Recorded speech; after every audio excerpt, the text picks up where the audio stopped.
নমস্কাৰ।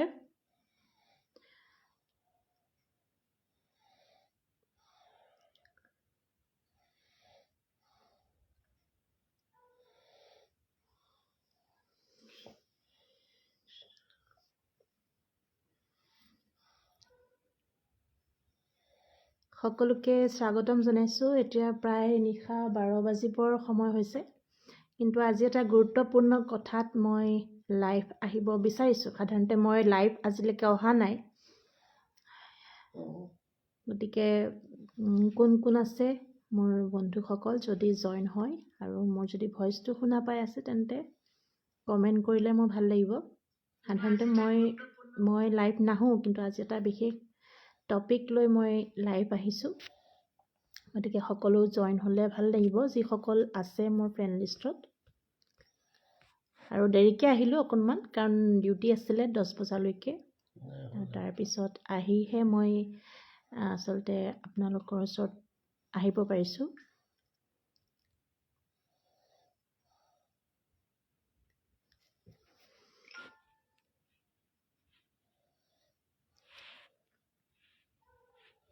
সাধাৰণতে মই লাইভত নাহোঁ, গতিকে যোনে যোনে অনলাইন আছে, অনলাইন থকাখিনি যদি এবাৰ হ'লেও জইন হয় মোৰ ভাল লাগিব। বিশেষ এটি গুৰুত্বপূৰ্ণ কথা মই আজি আপোনালোকৰ আগত দাঙি ধৰিব বিচাৰিছোঁ। কথাখিনি কিমান দূৰ সহায় কৰিব ৰাইজৰ মই সেইটো নাজানো, কথাখিনি কিমান সহায় কৰিব বা আমাৰ সমাজখনলৈ আশাৰ কিবা বতৰ আনিব নানিব মই নাজানো, কিন্তু মই আজি মই সচৰাচৰ দেখি থকা, মই কেইবাদিনো প্ৰত্যক্ষ কৰিলোঁ, আৰু প্ৰত্যক্ষ কৰি আজি মই সেই বস্তুটো আপোনালোকৰ আগত উপস্থাপন কৰিব বিচাৰিছোঁ। যিহেতু বৰ্তমান সময়টো ডিজিটেল মাধ্যমৰ সময়, ছ'চিয়েল মিডিয়াৰ সময়, আৰু আমি কাৰোবাক ক'বগৈ নোৱাৰোঁ, নিজাববীয়াকৈ ক'ব নোৱাৰোঁ, কিন্তু সামাজিক মাধ্যমত যিহেতু সকলো থাকে, সামাজিক মাধ্যমত যিহেতু সকলো যিহেতু উপলব্ধ বা সকলোৱে সামাজিক মাধ্যম চলায়, মই ভাবোঁ মোৰ এই কথাখিনিয়ে হয়তো বহুখিনিক উপকৃত কৰিব, আৰু সেইকাৰণে মই সকলোকে নিমন্ত্ৰণ জনাইছোঁ মোৰ লাইভটোলৈ আপোনালোকে যদি পাৰে অকণমান জইন হওক। মই এটি বিশেষ গুৰুত্বপূৰ্ণ কথা আজি আপোনালোকৰ ওচৰত দাঙি ধৰিব বিচাৰিছোঁ। মই ফটোসহ আপোনালোকক দেখাম। 3জনে চাই আছে এতিয়ালৈকে, আৰু যদি আপোনালোকে শুনা পাইছে তেন্তে কমেণ্ট কৰিব। মোৰ ভইচটো আপোনালোকে শুনা পাইছে নাই কমেণ্ট কৰিব। জীৱনটোত সাংবাদিকতা কৰি আছোঁ, বৰ্তমান সময়ত যিবিলাক কথা গুৰুত্বপূৰ্ণ বুলি ভাবোঁ সেইবিলাক কথা মই আমাৰ চেনেলৰ জৰিয়তে মই য'ত কৰ্মৰত তাতে মই সেই কথাখিনি আপোনালোকৰ আগত দাঙি ধৰিবলৈ চেষ্টা কৰোঁ। কিন্তু আজি মই মোৰ নিজৰ ফেচবুকৰ জৰিয়তে, মোৰ ফেচবুক পেজৰ জৰিয়তে মই আজি কিছুমান কথা আপোনালোকৰ আগত দাঙি ধৰিব বিচাৰিছোঁ। গতিকে যোনে যোনে অনলাইন আছে, নিশা প্ৰায় 12 বাজিবই হৈছে, আৰু উপায় নাই, কৰ্মস্থলীৰ পৰা 12টা বজাৰ পিছত আহিছোঁ, আৰু সেইকাৰণে অকণমান দেৰি হৈছে কথাখিনি ক'বলৈ, কিন্তু মই ভাবোঁ আজিৰ সমাজত এইখিনি কথা কোৱাটো খুবেই প্ৰয়োজনীয়।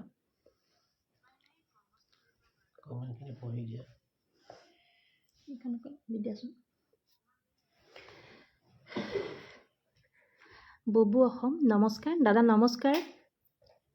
নৰনাৰায়ণ কোচ, খুব সুন্দৰ, শুনি আছোঁ, হয় শুনি আছে। আৰু জিজ্ঞাসা কাশ্যপ, শুনি আছোঁ বা, হয় জিজ্ঞাসা শুনি আছা। আৰু 2জনমান জইন হৈ লওক, তাৰপিছত মই কথাখিনি উল্লেখ কৰিম। বৰ্তমান সময়ৰ খুব এটা গুৰুত্বপূৰ্ণ কথা।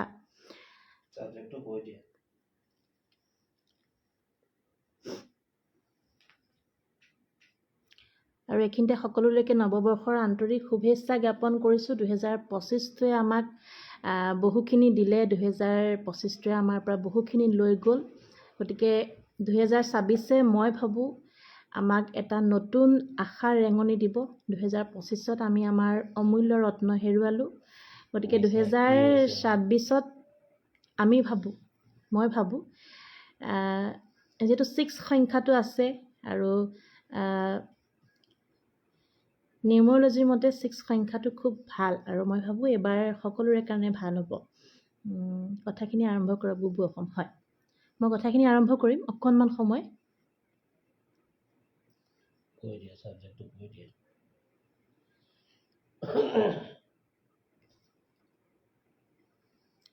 ফোনটো দিয়াচোন ফটো আছে মই প্ৰথমতে আপোনালোকক কথাখিনি আলোচনা কৰিম কিন্তু আলোচনা কৰাৰ আগতে মই দুখনমান ফটো আপোনালোকক দেখাব বিচাৰিছোঁ এখন ফটো দেখিছে আমি সকলোৱে দেখি থাকোঁ এই ফটোখন এইটো এটা চিগাৰেটৰ বাকচ চিগাৰেট বা বিড়িৰ বাকচ যেটো বৰ্তমান মাৰ্কেটত সহজলভ্য ইয়াত লিখা আছে টবাকো কজেছ পেইনফুল ডেথ আৰু ইয়াত এখন পিকচাৰ আছে পিকচাৰখন যদি আপোনালোকে ভালদৰে মন কৰে সকলোৱে ভালদৰে জানিব আৰু ইয়াৰ পিছত মই আপোনালোকক এখন ফটো দেখুৱাম সেই ফটোখন হৈছে এইখন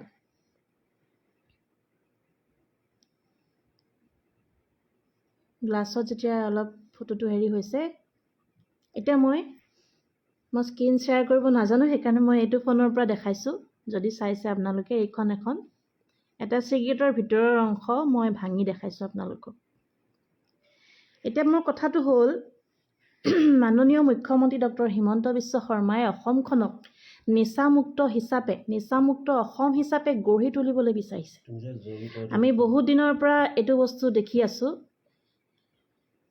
আৰু আজি 2022 চনৰ পৰা 2026 প্ৰথমলৈকে মই এই বিষয়টোৰ লগত জড়িত মোক যিসকলে জানে মই জড়িত এই বিষয়টোৰ লগত মই জড়িত বিশেষকৈ গুৱাহাটীত যিমানখিনি ৰিহেবিলিটেশ্যন চেণ্টাৰ আছে ৰিহেব চেণ্টাৰ নিচামুক্তি কেন্দ্ৰ আছে সেই নিচামুক্তি কেন্দ্ৰৰ লগত মই বিশেষভাৱে জড়িত আৰু এইখিনিতে মই এটা কথা কওঁ মোক কোনে কেনেদৰে জানে মই নাজানো প্ৰথমতে মোৰ চিনাকিটো মই এগৰাকী সাধাৰণ মানুহ কিন্তু মই সংগীতৰ লগত আজি বহুত বছৰ জড়িত আৰু সংগীতৰ চৰ্চা কৰিয়ে মই এগৰাকী সংগীত থেৰাপিষ্ট হিচাপে মই স্বীকৃতিপ্ৰাপ্তও হৈছো আৰু তাৰ লগতে মই সাংবাদিকতাৰ জগতখনতো সাংবাদিকতাৰ ডিপ্ল'মা কৰি মই এতিয়া সাংবাদিকতা কৰি আছো আৰু তাৰ লগতে মোৰ জীৱিকা হৈছে মই সাংবাদিকতা কৰি আছো প্ৰফেচনেলি সাংবাদিকতা কৰি আছো আৰু মোৰ যিটো ভাল লগা কাম সংগীত সেই সংগীতৰ জৰিয়তে মই আমাৰ মানুহখিনি কিদৰে ভাল হয় কিদৰে প্ৰাকৃতিকভাৱে ভাল হয় সেইটোৰ ওপৰত কাম কৰি আছো গতিকে মই যেতিয়াৰ পৰা স্বীকৃতিপ্ৰাপ্ত এগৰাকী সংগীত থেৰাপিষ্ট হিচাপে মই স্বীকৃতিপ্ৰাপ্ত হৈছো তেতিয়াৰ পৰা মই নিচামুক্তি কেন্দ্ৰৰ লগত জড়িত আছো আৰু নিচামুক্তি কেন্দ্ৰৰ লগত জড়িত এই কাৰণে আছো সেইসকল ব্যক্তিক শুধৰণি কৰিব লাগিব যিসকল ব্যক্তিয়ে নিচাৰ কবলত পৰিছে সকলোকে পৰা নাই হয়তো মোৰ এই ভিডিঅ'টো দেখিলে বহুতে মোক প্ৰশ্ন কৰিব যে তোমাৰ অঙহী বঙহীও কিন্তু নিচা কৰে হয় নিচা কৰে আমি প্ৰত্যেকজন ব্যক্তিকে নিচা মুক্তি কেন্দ্ৰলৈ আমি আনিব নোৱাৰো বা মই দায়িত্ব লৈও মই কাকো আনিব নোৱাৰো কিন্তু মই উপদেশ দিব পাৰো আৰু সকলোৰে কাৰণে সাধ্য নহয় নিচামুক্তি কেন্দ্ৰত এজন ব্যক্তিক ৰখাটো যিহেতু মুখ্যমন্ত্ৰী মহোদয় আমাৰ পীযুষ হাজৰিকা ডাঙৰীয়ায়ো এই ক্ষেত্ৰত বহুতখিনি পদক্ষেপ লোৱা আমি দেখিছিলো আমি সামাজিক মাধ্যমত দেখি থাকো সংবাদ মাধ্যমত দেখি থাকো আজি মোৰ প্ৰশ্নটো মোৰ কথাখিনি এই কাৰণে ক'ব মন গ'ল মই এগৰাকী মহিলা হৈ আজি 2022 চনৰ পৰা মই নিচামুক্তি কেন্দ্ৰৰ লগত জড়িত হৈ আছো তেওঁলোকক মই কিদৰে নিচাৰ পৰা আঁতৰ কৰিব পাৰো হয় নিচা কৰিব লাগে মানুহে নিচা ভাল কামৰ লগত কৰিব লাগে এইবিলাক বস্তুৰ লগত নিচা কৰিব নালাগে জীৱনটোত আহিছো কেইদিনলৈ আমি এখন নাটকত ভাও লৈ আছো আৰু নাটকখনৰ পৰা আমি কোনোবা দিনা আমাৰ ভাওটো যেতিয়া আমি লৈ আছো আমাৰ যেতিয়া বচন শেষ হ'ব সংলাপ শেষ হ'ব আমি ইয়াৰ পৰা বিদায় ল'ব লাগিব আমি নাটকখনৰ পৰা বিদায় ল'ব লাগিব গতিকে প্ৰাকৃতিকভাৱে আমি যোগা মেডিটেশ্যন আমি সকলোৱে কৰোঁ কিন্তু আমি সংগীতৰ জৰিয়তে আমি কেনেকৈ ভাল হ'ব পাৰোঁ সেই কথা আজি বহুতে অসমত নাজানে ইয়াৰ বাহিৰত কিন্তু এইখিনি প্ৰক্ৰিয়া চলি আছে কিন্তু অসমত লাহে লাহে আহিছে আৰু মই ভাবো আহিব সেইটো আমি পদক্ষেপ লৈ আছো এটা কথা হ'ল আজি বহুত দিন মোৰ অফিসটো মই নাম এইখিনিতে উল্লেখ কৰিছো মই এটা নিউজ চেনেলত কাম কৰোঁ আৰু গণেশগুৰিৰ ঠিক অভাৰব্ৰিজখনৰ তলতেই মুকেশ হুণ্ডাই ওচৰত মই মোৰ অফিচৰ নামটো মই এইখিনিতে উল্লেখ কৰিম। এনিভাৰত 24ত মই কাম কৰোঁ। আমি সদায় 7:30 বা 7 PM আমি বুলেটিনখন শেষ কৰি নাইবা 5টা বজাৰ সময়ত বুলেটিন যোৱাৰ আগত আমি একাপ চাহ খাবলৈ আহোঁ। আজি কিছুদিন আগতে মই প্ৰত্যক্ষ কৰিছিলোঁ যে কেইগৰাকীমান ছোৱালীয়ে এই যে চিগাৰেটৰ মই যে আপোনালোকক দেখালোঁ ফটোকপি দেখালোঁ, তেনেকুৱা চিগাৰেটৰ এটা বাকচ লৈ তেওঁলোক থাকে। চিগাৰেটৰ বাকচ লৈ থাকে, ল'ৰাও থাকে। এইটো আচলতে এইটো তেওঁলোকে লৈ ফুৰাটো এইটো নহয়, এইটো বেলেগ। মই পিকচাৰটো দেখাইছোঁ। আৰু তাৰ পৰা এডাল চিগাৰেট তেওঁলোকে ট্ৰায়েল কৰিব দিয়ে, ফ্ৰীকৈ ট্ৰায়েল কৰিব দিয়ে। বহুত দিন গ'ল, কথাটো বহুত দিন চালোঁ। মই কমচে কম 3-4 দিন কথাটো লক্ষ্য কৰিলোঁ। আৰু ক'ৰবাত এনেকুৱা হ'ল যে ছোৱালী মানুহে চিগাৰেট খাই মোৰ হাতত চিগাৰেটডাল দেখিলে মোকো তেনেকুৱা ভাবিব বুলি মই দূৰতে বিদুৰ বুলি কথা এষাৰ আছে যে অসমীয়াত, মই আঁতৰৰ পৰা গুচি আহোঁ। কিন্তু আজি মই চাহ খাই থাকোঁতে মই দেখা পালোঁ এজনী ছোৱালীয়ে মই চাহ খাই আছোঁ মোৰ 2জন বন্ধুৰ সৈতে, আৰু বাস্তৱিকতে 2জনীমান ছোৱালীয়ে বহি লৈ চিগাৰেট টানি আছে। সেইটো তেওঁলোকৰ ব্যক্তিত্ব, নিজৰ কথা। চিগাৰেট টানি আছে। মই কথাটো মোৰ চকুত পৰিলে। মোৰ এজন বন্ধুৱে মোক ক'লে, চিগাৰেট কিনিবা নেকি? মই ক'লোঁ, কি চিগাৰেট কিনিম? মইতো চিগাৰেট নাখাওঁ। নহয়, চিগাৰেট কিনা যদি কিনিব পাৰা। আৰে মই চাহ খাব আহিছোঁ, মই কিয় চিগাৰেট কিনিম? মই তেনেকৈ হাঁহি উৰুৱাই দিলোঁ। ছাইডত দেখিলোঁ মোৰ কাষত ছোৱালীজনী থিয় হৈ তাইৰ হাতত এটা বাকচ আৰু দীঘল তাই চিগাৰেট লৈ আছে। তাৰপিছতে মই কথাটো মন কৰিলোঁ আৰু মোবাইলত তাই কিবা স্ক্ৰল কৰি আছে, মোবাইলত চাই আছে।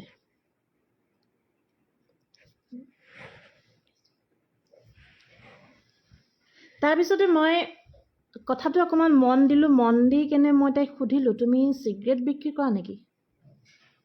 বোলে নাই, নকৰোঁ। বোলো তেন্তে?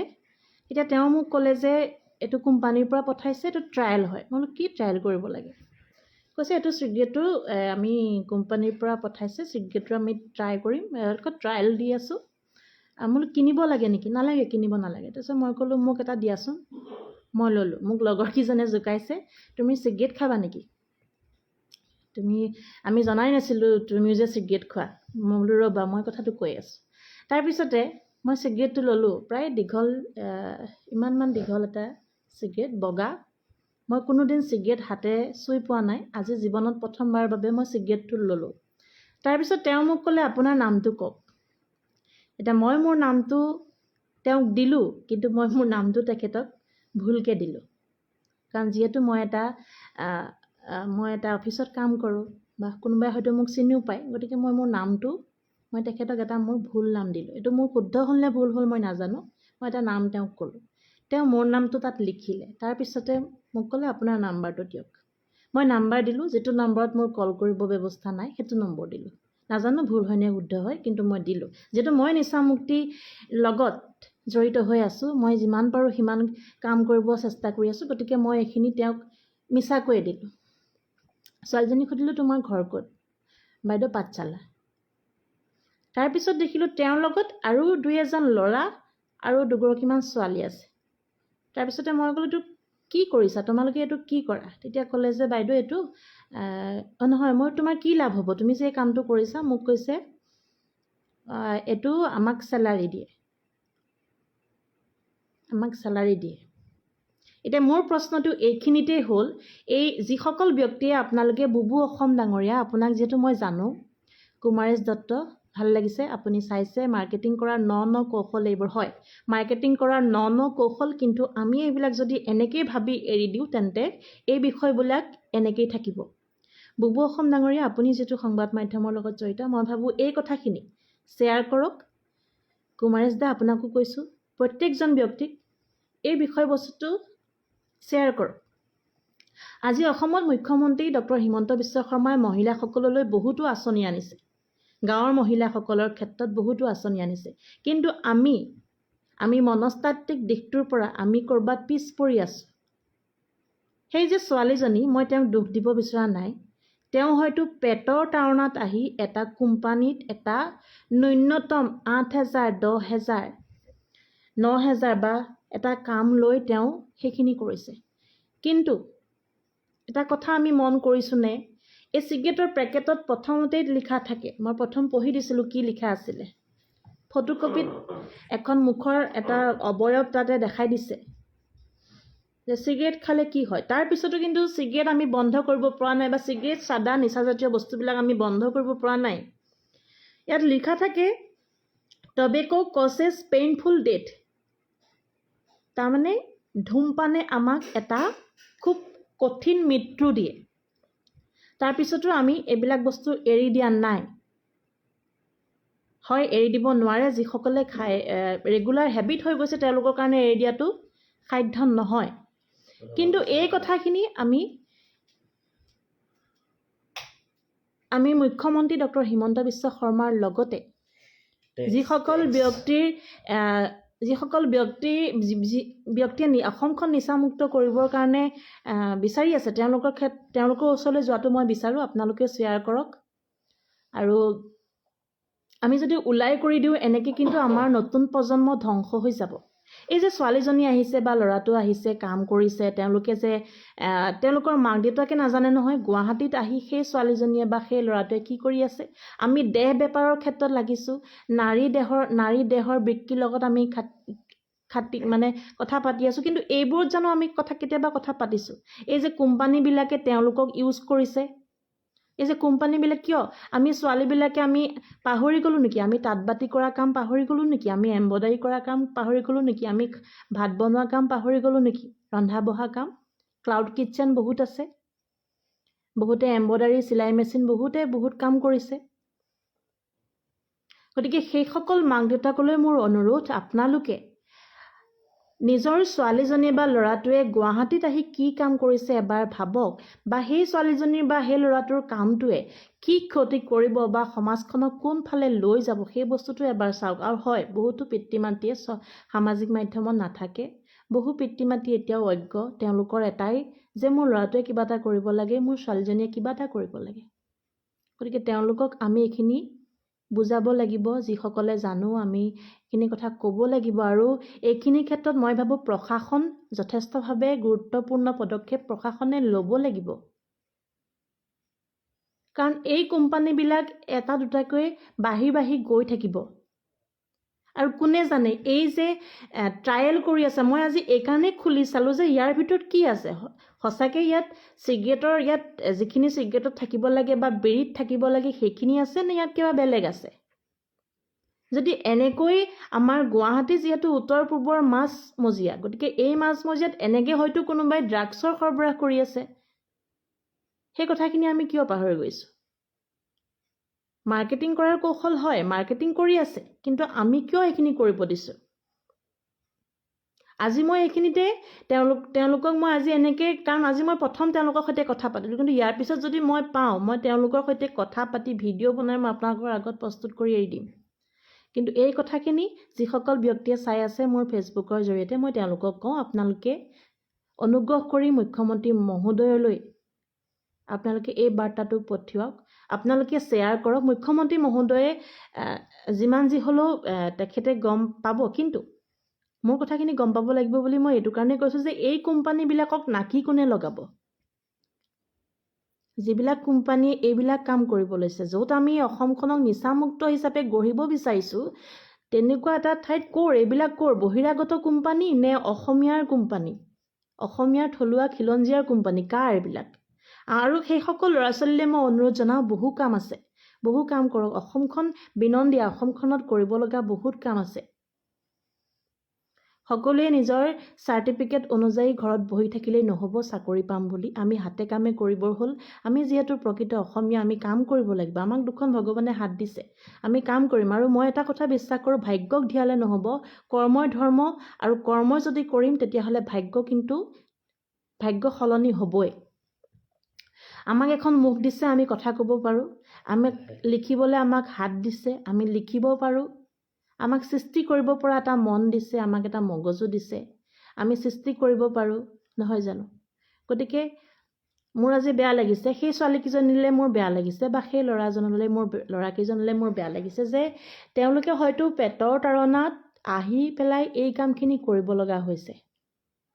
কিন্তু আমি যদি তেওঁলোকক শুদ্ধ পথলৈ নানো, তেওঁলোকক যদি আমি বুজাব নোৱাৰোঁ বা এই যে বহিৰাগত কোম্পানী হওক যোনেই হওক, ইয়াৰ পিছত সেই কোম্পানী মই যদি পাওঁ, আজি মই আপোনালোকক কৈছোঁ সেই কোম্পানীটোৰ মই ফটো লৈ কোনটো কোম্পানী তেওঁলোকে চিগাৰেট ট্ৰায়েল কৰিব বিচাৰিছে তেওঁলোকৰ ফটো সহ মই আপোনালোকৰ আগত দাঙি ধৰিবলৈ চেষ্টা কৰিম।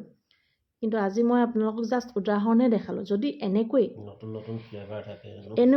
এনেকৈ যদি অসমত ড্ৰাগছৰ সৰবৰাহ হৈছে, কোনে জানে? মোৰ প্ৰশ্ন সেইখিনিতে, কোনে জানে? কিয় আমাৰ অসমত আমি ভাল ভাল কিছুমান কাম লৈ আমি আগবাঢ়িব নোৱাৰোঁ? কিয় নোৱাৰোঁ? আমি সামাজিক মাধ্যমত সকলোৱে কৈ থাকিলেই নহ'ব, আমি হাতে কামে আগবাঢ়িব লাগিব।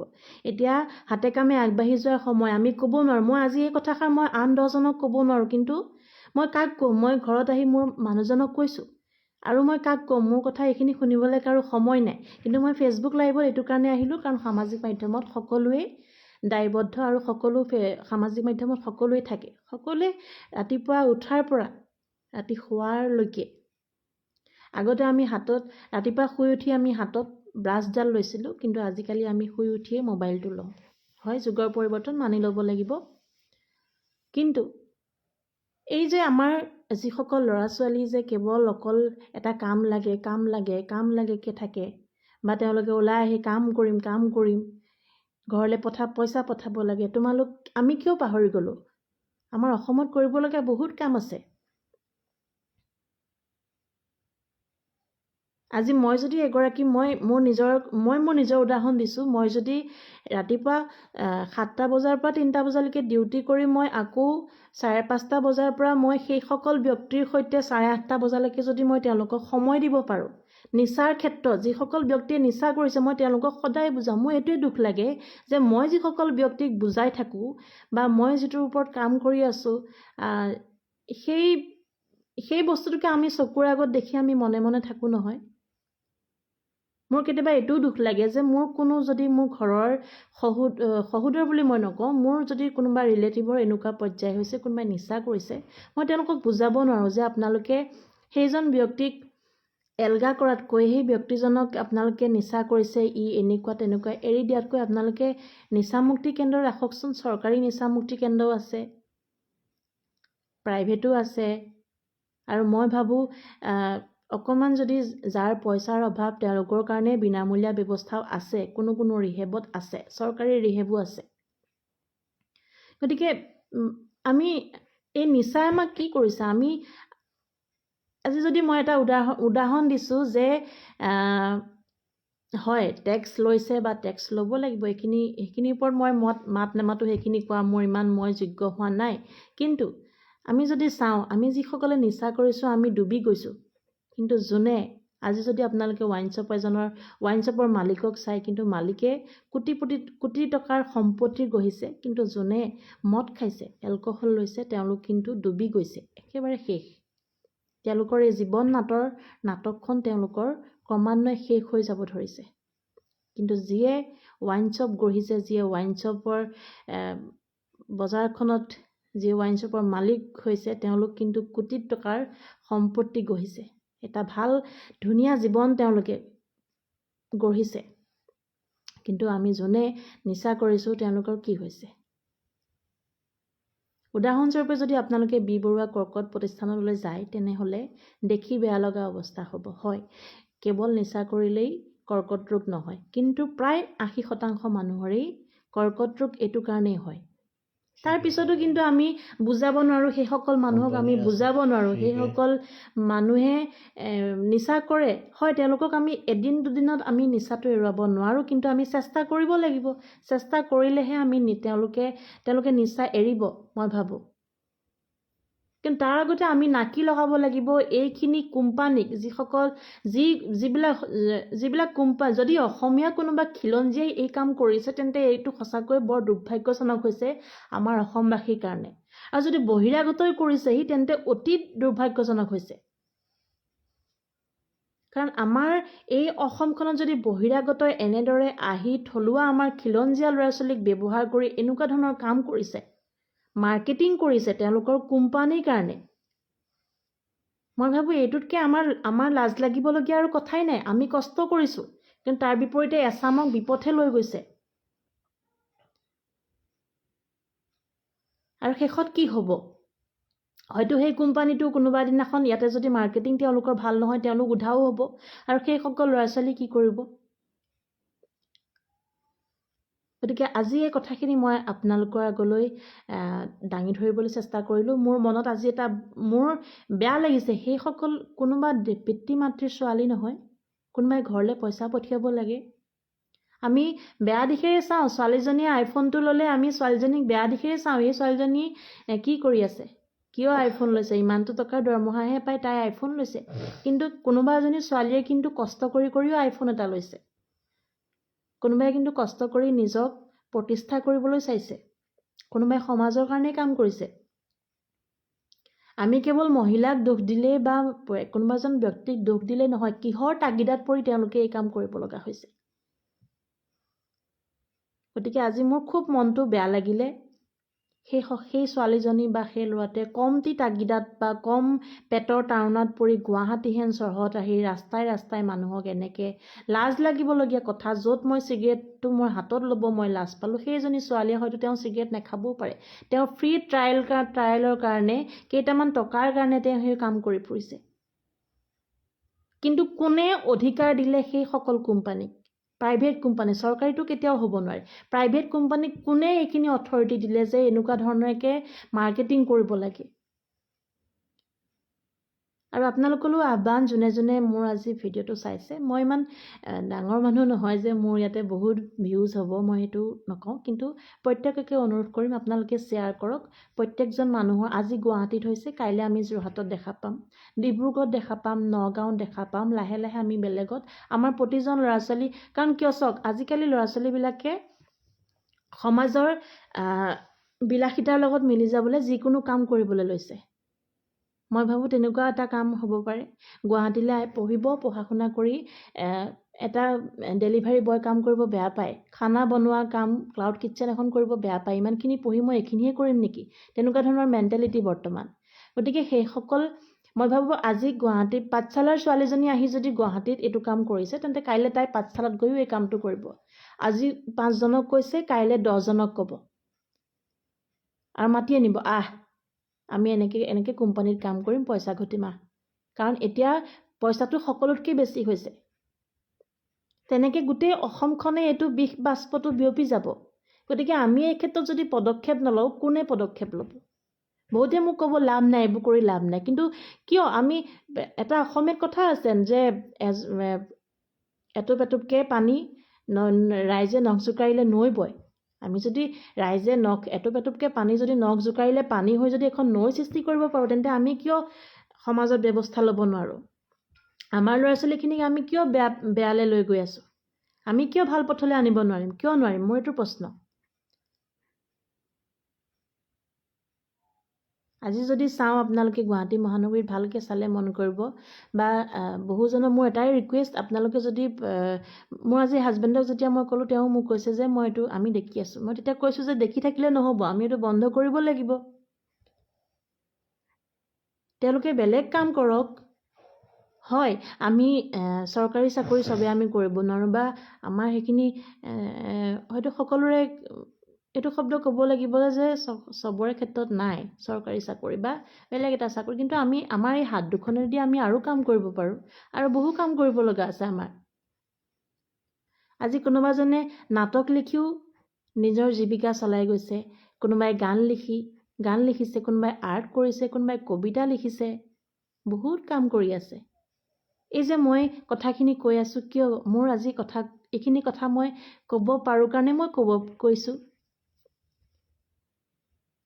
কোনোবাই খুব ধুনীয়াকৈ তাঁতশালৰ কাম কৰিছে, কোনোবাই তাঁতশালত ফুলাম গামোচা বৈও জীৱিকা নিৰ্বাহ কৰিছে, চাহ খেতি কৰিছে, বহুত কাম কৰিব লগা আছে। কোনোবাই ফাষ্টফুডৰ দোকান দিছে, মোৰ এটা বস্তু খুব ভাল লাগে, এই যে আমি যে কেতিয়াবা অনলাইনত আমি বস্তু অৰ্ডাৰ কৰোঁ, তেতিয়া যে ল'ৰাবিলাক আহে বা ব্লিংকিট হওক, ফ্লিপকাৰ্ট হওক, ৰেপিডত, এইবিলাক ল'ৰাবিলাকে যে কেতিয়াবা মই প্ৰায়খিনিৰ লগতে কথা পাতোঁ, তেওঁলোকে কয় যে বাইদেউ পাৰ্ট টাইম জব কৰি আছোঁ, কিন্তু এইটোও কৰি আছোঁ। মোৰ তেতিয়া ভাল লাগে যে হয়, আমাৰ কিছুমানে আকৌ কয় যে বাইদেউ পঢ়িও আছোঁ আৰু এইটোও কৰি আছোঁ। মোৰ তেতিয়া খুব ভাল লাগে, হয় কষ্ট কৰিছে, ভাল কাম কৰিছে, কিন্তু এই নিচাজাতীয় বস্তুবিলাকৰ মাৰ্কেটিং কৰিবলৈ কোন অনা অসমীয়াই বা কোন বহিৰাগত এইখিনি অথৰিটি পালে, মোৰ সেইটো এটা প্ৰশ্ন। এইটো এটা চাগে ক'ৰবাত এটা খুব ডাঙৰ লবি আছে যে অসমত এইটো কাম কৰিলে, কাৰণ অসমৰ মানুহখিনি আৱেগিক, অসমৰ মানুহে আৱেগক প্ৰশ্ৰয় দি কাম কৰে। আমি আৱেগিক, বহুত আৱেগিক। গতিকে এইটো হয়তো কোনোবাই এইটো এটা আমাৰ আৱেগটোক লৈ খেলা কৰিব বিচাৰিছে, বা এইটো এটা যিটো প্ৰশ্ন কুমাৰেশ দাই ক'লে যে মাৰ্কেটিং কৰা কৌশল, হয় এইটো কি কাৰণে কৌশল কৰি ল'লে, জানে যে অসমীয়া মানুহখিনি এনেকুৱা, অসমখন এনেকুৱা। গতিকে মই ভাবোঁ আজি এই কথাখিনি ক'বলৈ পাই মোৰ খুব ভাল লাগিছে আপোনালোকক। আৰু যোনে যোনে মোৰ ভিডিঅ'টো চাইছে, প্লিজ মই আপোনালোকক ৰিকুৱেষ্ট কৰিছোঁ, আপোনালোকে শ্বেয়াৰ কৰক। মোৰ খাতিৰত শ্বেয়াৰ নকৰিব, আমাৰ অসমখনৰ খাতিৰত শ্বেয়াৰ কৰক, যাতে অসমখনক আমি নিচামুক্ত কেন্দ্ৰ হিচাপে আমি গঢ়ি তুলিব পাৰোঁ, নিচামুক্ত হিচাপে। আৰু আজিৰ আমি যদি ভালকৈ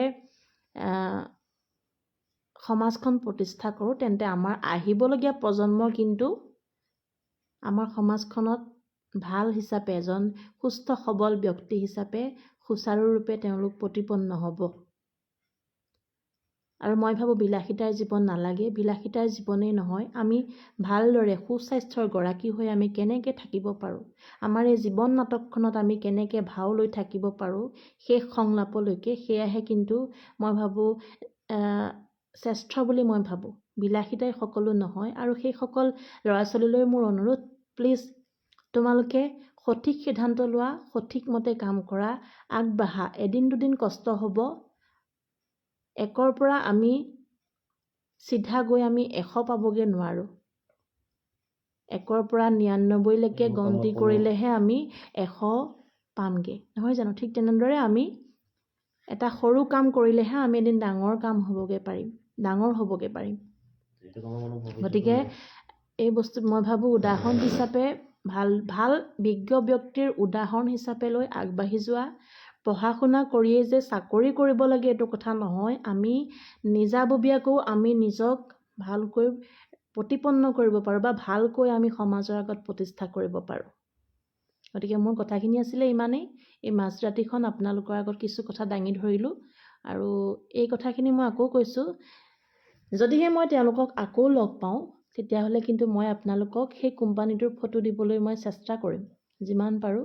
আজি মই বহুত কৌশলেৰে তেওঁলোকৰ পৰা সেই চিক্ৰেটটো মই ল'বলৈ ট্ৰাই কৰিলোঁ, বা মই আজি প্ৰথম কাৰণে মই তেওঁলোকৰ ওচৰত অলপ গোটেই কথাখিনি মই উলিয়াব নোৱাৰিলোঁ, কিন্তু ইয়াৰ পিছত মই কথা পাতিম। কাৰণ যিহেতু মই এগৰাকী নিচামুক্তি কেন্দ্ৰৰ লগত জড়িত হৈ আছোঁ, আজি 4টা বছৰেই হ'ব হ'ল মই নিচামুক্তি কেন্দ্ৰৰ লগত জড়িত হৈ আছোঁ। সেইসকল ব্যক্তিৰ তাৰণা মই দেখিছোঁ, যিসকল ব্যক্তিয়ে নিচা কৰি আহি 7 মাহ, 8 মাহ, 1 বছৰ, 2 বছৰলৈকে এটা আবদ্ধ ঘৰত থাকে, দৰৱ লৈ থাকে, মেডিচিন লৈ থাকে, তেওঁলোকৰ যান্ত্ৰণা দেখিছোঁ। বা তেওঁলোকৰ যিসকলে ৰিয়েলাইজ কৰে তেওঁলোকক মই দেখিছোঁ, যিসকলে মনৰ ভাৱবিলাক মোৰ আগত ব্যক্ত কৰে তেওঁলোকক দেখিছোঁ। যোনে নিচা কৰি ভাল সমাজৰ কাৰণে কাম কৰিছে, নিচা কৰি ৰিয়েলাইজ হোৱাৰ পিছত ভাল হৈছে, সুস্থ হ'বলৈ সমাজৰ বাবে কাম কৰিছে, তেনে ব্যক্তিক মই দেখিছোঁ। সেই ব্যক্তিক মই সমাজৰ আগত চিনাকি কৰাই দিব চেষ্টাও কৰিছোঁ। বহুত ৰিহেব চেণ্টাৰৰ স্বত্বাধিকাৰীক যদি আপোনালোকে চায়, তেওঁলোকে কিন্তু নিজৰ জীৱনটোক এটা সময়ত তেওঁলোকে বিপথে নিছিলে, কিন্তু ভাল হৈ এতিয়া তেওঁলোকে আন 10জন নহয় 100জনক ভাল কৰিব ট্ৰাই কৰি আছে। কিন্তু তাৰপিছতো কোন বহিৰাগত বা কোনে এই কোম্পানীবিলাক খুলি কোনে এই মাৰ্কেটিং কৰিছে বা কোনে এই ব্যৱসায় মন মেলিছে, সেয়া আমি জানিব লাগিব। গতিকে মুখ্যমন্ত্ৰী মহোদয়ক মোৰ কাতৰ অনুৰোধ, যদি আপুনি মোৰ ভিডিঅ'টো পায়, তেনেহ'লে নিশ্চয় মই ভাবোঁ এই ক্ষেত্ৰত আপুনি পদক্ষেপ ল'লে, প্ৰশাসনে পদক্ষেপ ল'লে, মই ভাবোঁ এইবিলাক বহিৰাগত হওক, যোনেই হওক, যি কোম্পানী হওক, এই কোম্পানীবিলাক বন্ধ হ'ব। ধন্যবাদ আপোনালোকক ইমানখিনি সময় মোক সময় দিলে। আপোনালোকে মোৰ যিখিনি কথা মই ক'লোঁ আপোনালোকে চাইছে। আৰু আজিকালি ফেচবুকৰ লাইভটো 30 দিনলৈকে থাকে, তাৰপিছত ডিলিট হৈ যোৱাৰ অপশ্যন আহে। গতিকে মই ফেচবুক এই গোটেই কথাখিনি মই ডাউনলোড কৰি মই আপোনালোকৰ কাৰণে আকৌ পোষ্ট কৰিম। গতিকে যিমান পাৰে আপোনালোকে মোৰ কথাখিনিক শ্বেয়াৰ কৰিলে মই উপকৃত হ'ম। ধন্যবাদ। যদি কোনোবাই কিবা সুধিব বিচাৰে মই ক'ম। অংকিতা চৌধুৰী ধন্যবাদ। মৃগাংক শৰ্মা চাই আছে ধন্যবাদ। কৰুণাকান্ত ৰয়, নিবাৰণ বৰুৱা ধন্যবাদ তুমি চাই আছা। Himanshu Khatri thank you so' মাছ হিমাংশু। কুমাৰেশ দত্ত চাই আছে। কুমাৰেশ দা আপুনি যিহেতু কাম কৰি আছে, গতিকে মই ভাবোঁ আপুনি এইখিনি কথাত অলপ মোক সহায় কৰিব পাৰিব। অভিজিত গগৈ, ফাৰুক, ঋতুৰাজ, বনশ্ৰী খনিকৰ, নিশা ধন্যবাদ সকলোকে। বুবু অসম ডাঙৰীয়া আপুনিও চাই আছে। নাৰায়ণ কোচ ধন্যবাদ। জ্যোতিৰ্ময় বৰা ধন্যবাদ মোৰ এই ভিডিঅ'টো ইমান দেৰি চাই থকাৰ বাবে। আৰু আপোনালোকে এইখিনি কথা শ্বেয়াৰ কৰক, আৰু শ্বেয়াৰ কৰিলেহে মই ভাবোঁ আপোনালোকে যিকেইজন ব্যক্তিয়ে চাই আছে সেই চাই থকা ব্যক্তিজনৰ পৰা হয়তো এজনে শ্বেয়াৰ কৰিলে আৰু এজনে পাব। তেনেকৈ যিহেতু সামাজিক মাধ্যম সকলোৱে চলায়, সকলোৱে জানে, গতিকে ইয়াত মোৰ ক'বলগীয়া আৰু একো নাই। ইন্দিৰা বাইদেউ জইন হৈছে। ইন্দিৰা বাইদেউ যিহেতু মই কথাখিনি কৈ গ'লোঁ, গতিকে আগৰ পৰা ভিডিঅ'টো চালে সকলোখিনি গম পাব। মই ভাবোঁ আপোনালোকৰ দৰে যিসকল ব্যক্তিয়ে সঁচাকৈ মোৰ কথাখিনি গ্ৰহণযোগ্য বুলি ভাবিছে, মই ভাবোঁ আপোনালোকৰ দৰে ব্যক্তিয়ে যদি অকণমান এই ভিডিঅ'টো আগবঢ়াই দিয়ে, তেন্তে মই ভাবোঁ খুবেই ভাল হ'ব ভৱিষ্যত প্ৰজন্মৰ বাবে। ধন্যবাদ আৰু শুভৰাত্ৰি সকলোলৈকে। নিশা প্ৰায় 12 বাজিয়েই গ'ল। শুভৰাত্ৰি সকলোলৈকে আৰু পুনৰবাৰ সকলোকে নৱবৰ্ষৰ আন্তৰিক শুভেচ্ছা জ্ঞাপন কৰিছোঁ। ধন্যবাদ।